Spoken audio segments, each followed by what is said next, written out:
کبھی اردو کا ذکر آتا ہے، خیالات کا دھارا الٹا بہنے لگتا ہے، ماضی میں لے جاتا ہے جہاں خوبصورت الفاظ کی چاندنی اور تہذیب کے جزیرے تھے۔ وہ ایک اور ہی دنیا تھی، آج کی دنیا سے بہت مختلف۔ جذبوں کی لطافت، محبتوں کی حلاوت، الفاظ میں پرو کر کیا کیا نایاب مالائیں گوندی جاتی تھی۔ اردو کا حسن کس روانی سے کاغذوں پر تیرتا تھا۔ زبان کی شیرینی اس طرح دماغ میں اترتی تھی کہ دل چاہتا تھا ایسے اردو نواز لوگ باتیں کرتے رہیں اور ہم سنتے رہیں اور یہ سلسلہ کبھی ختم نہ ہو۔ پھر اس اردو نے نئے زاویے چن لیے، انجان منزلوں کا انتخاب کر لیا، اپنے آپ کو زخمی کر کے کہاں کہاں پڑاؤ ڈالے۔ اردو جس میں دریاؤں کی روانی تھی، جذبوں کی ٹھنڈک تھی، گلوں کی چاشنی تھی، اس نے بہتے بہتے آبشار کا روپ ڈھال لیا۔ وہ بلندی سے پستی میں آن گری، کبھی سنگلاخ چٹانوں سے ٹکرائی، کبھی لہروں میں اپنا راستہ بنانے کی کوشش کی، کبھی سرسبز شاداب وادیوں سے گزری، کبھی رنگارنگ پھولوں نے اس کا استقبال کیا، کبھی جلتے ریگزاروں کو سیراب کرنے کی کوشش میں خود کو ہی جلسا لیا۔ اپنا سفر جاری رکھا، لیکن یہ سفر نہ رہ سکا۔ پتھروں سے ٹکرا کر سفر کی صعوبتیں جھیل کر پاش پاش ہونے لگی۔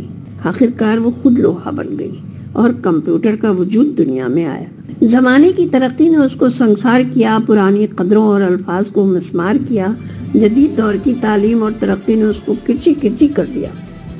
اب اگر ان سنگریزوں کو چننے کی کوشش بھی کروں تو انگلیاں لہو لہان ہوتی ہیں، یوں ہی چلنے دوں تو پیر جلتے ہیں۔ سب کچھ غبار بن کر فضا میں اڑنے لگا۔ ہر اندھیرا روشنی کا پیغام ضرور لاتا ہے۔ جو اعلیٰ تعلیم حاصل کر رہے تھے، جو چاند پر کمندے پھینک رہے تھے، جنہوں نے بلند سے بلند تر منزلوں کا انتخاب کر لیا، وہ بھول گئے تھے کہ پیچھے کیا چھوڑ آئے ہیں۔ جو تہذیب و تمدن اور اردو کی چاندنی کے بسے ہوئے جزیرے زمانے کے سمندر میں ڈبو چکے تھے، ان سب کے باوجود کبھی کہیں نہ کہیں کوئی پرانی بھولی بھٹکی یاد ان کے ذہن کو جھنجھوڑنے لگتی اور نیند سے بیدار ہونے لگے۔ اردو پھر سے جنم لینے لگی، اس کو ابھارنے اور زندہ رکھنے کی کوششیں ہونے لگی۔ نظمیں، غزلیں لکھی جانے لگی، مشاعرے ہونے لگے، اخباروں کی بھرمار ہو گئی، لیکن جو پرانی نفیس اردو تھی، جو کانوں میں جلترنگ بجاتی تھی، گرد کی دبیس تہ میں دب گئی۔ ڈھونڈنے سے بھی اس کے نشان نہیں ملتے۔ الفاظ کی لطافت، تخیل کی بادبانی، لہجے کی شائستگی، تلفظ کی نگہبانی، سب نیست نابود ہو گیا۔ لیکن اردو پھر بھی اپنی جگہ قائم رہی اور اپنے آپ کو تناور درخت بنانے کی کوشش میں لگی ہوئی ہے۔ لیکن جو کچھ کھو چکا اس کو پانا مشکل ہے۔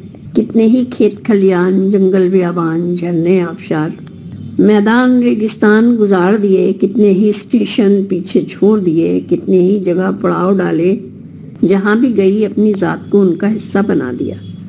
یو پی اودھ ہو یا بہار، مالوا، انگلینڈ، آسٹریلیا ہو یا امریکہ، وہاں کے رنگ ڈھنگ اپناتے، لیکن سب پر انگریزی کی چھاپ غالب آ چکی ہے۔ تو وہاں بھی نہ اودھ یو پی کی لٹک ہے، نہ بہار مالوا کی سادگی۔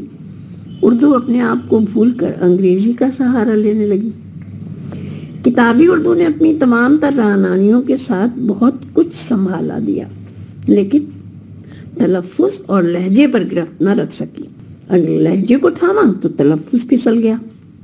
زیر و زبر پیش کا امتیاز ہی نہ رہا۔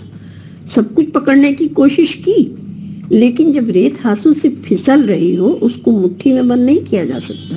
وہ دانشور اور اہل زبان جو زیر زبر کی غلطی کو ناقابل تلافی گردانتے تھے، جن کی زبان کی مٹھاس کانوں میں رس گھولتی تھی، جن کا نستعلیق انداز گفتگو کسی کی دل آزاری کا سبب نہیں بنتا تھا، جو نوکر کو اس کی بڑی سی بڑی غلطی پر یہ کہہ کر بات ختم کر دیتے تھے کہ صاحبزادے آپ کا یہ طرز عمل نہایت افسوسناک ہے، وہ لوگ خاک نشین ہو گئے اور اردو کو زمانے کے تھپیڑے کھانے کے لیے چھوڑ دیا۔ زبان کے ساتھ ساتھ تہذیب کا دامن بھی ہاتھوں سے چھوٹ گیا۔ نہ اٹھنے بیٹھنے کا سلیقہ رہا، نہ بڑوں سے بات کرنے کا وتیرہ رہا۔ زندگی مشین بن گئی، صرف ایک دوڑ کا ہی احساس غالب رہا کہ ہمیں سب سے آگے نکلنا ہے، لیکن جو کچھ بھی ہر قدم پر چھوڑ رہے تھے اس کا احساس ہی نہیں رہا۔ منزلیں طے ہوتی رہیں، جو کچھ پیچھے چھوٹ رہا تھا اس کا احساس نہیں رہا کہ کیا گنوا رہے ہیں۔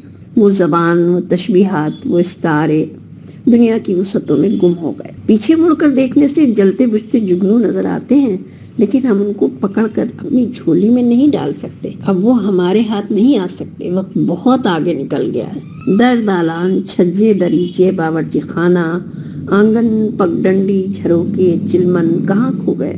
چیزیں اپنی جگہ پر ہیں مگر نام بچھڑ گئے۔ خاص دان، اگال دان، گھڑونچی، سراہی، آفتابہ، گاگر، کرن پھول، چمپا کلی، دست بند، انگشتری، گلو بند جیسے الفاظ سننے کو کان ترستے ہیں۔ نہ کبھی موگرے کا ذکر ہوتا ہے، نہ مول سری کا جس سے بچوں کو ڈرایا جاتا ہے، نہ ہار سنگھار کا کوئی مطلب جانتا ہے، نہ موتیا، چمیلی، جوہی، چمپا، نہ گل چاندنی، نہ گل لالا کے تذکرے، نہ کورے مٹکے کی مہک سے کوئی آشنا ہے کہ یہ خوشبوئیں کس طرح رگ رگ میں پیوست ہو جاتی ہیں۔ وہ اطلس و جواہر کی باتیں، وہ آب رواں کے دوپٹے، تخت چاندنیاں، گاؤتکیے، چھپر کھٹ، مسحری، مورچھل سب کہاں گئے؟ دھانی، مونگیا، بسنتی، سندوریا، بنفشی، کاسنی، ان رنگوں کی پہاریں کس جہان میں برسنے لگیں؟ نہ پوروا کے جھونکے، نہ ساون کی جھڑی، نہ جھولوں کی پینگیں، نہ برسات کے پکوان، نہ گھور اندھیری راتوں کے جگنو، نہ اماوس کی راتیں، نہ جھلملاتے آنچل، نہ لہریا دوپٹے، نہ سہاگ کی خوشبو، نہ گڑیا کی شادی، نہ اس کے گیت، کچھ بھی تو نہیں رہا۔ 3:30 پونے 4 ہی نہ بچے۔ بچے پوچھتے ہیں واٹ از 3:30؟ بچوں کو اردو سے نوشناس کرانے کے لیے مشاعرے میں لے جایا گیا۔ جب ان سے مشاعرے کا حال پوچھا تو بولے وی ڈڈ واہ واہنگ۔ اب اردو کمیاب ہے، الفاظ نایاب، تلفظ پایاب، تہذیب غرقاب۔ ان سب باتوں کے باوجود اردو کی عمارت اتنی کمزور نہیں ہے جو منہدم ہو جائے۔ اس کو تھامنے کے لیے بہت سے ہاتھ موجود ہیں جو اس کام میں مصروف ہیں۔ اردو ضرور اپنا سفر جاری رکھے گی، شاید کبھی اپنی کھوئی ہوئی سلطنت کو پالے۔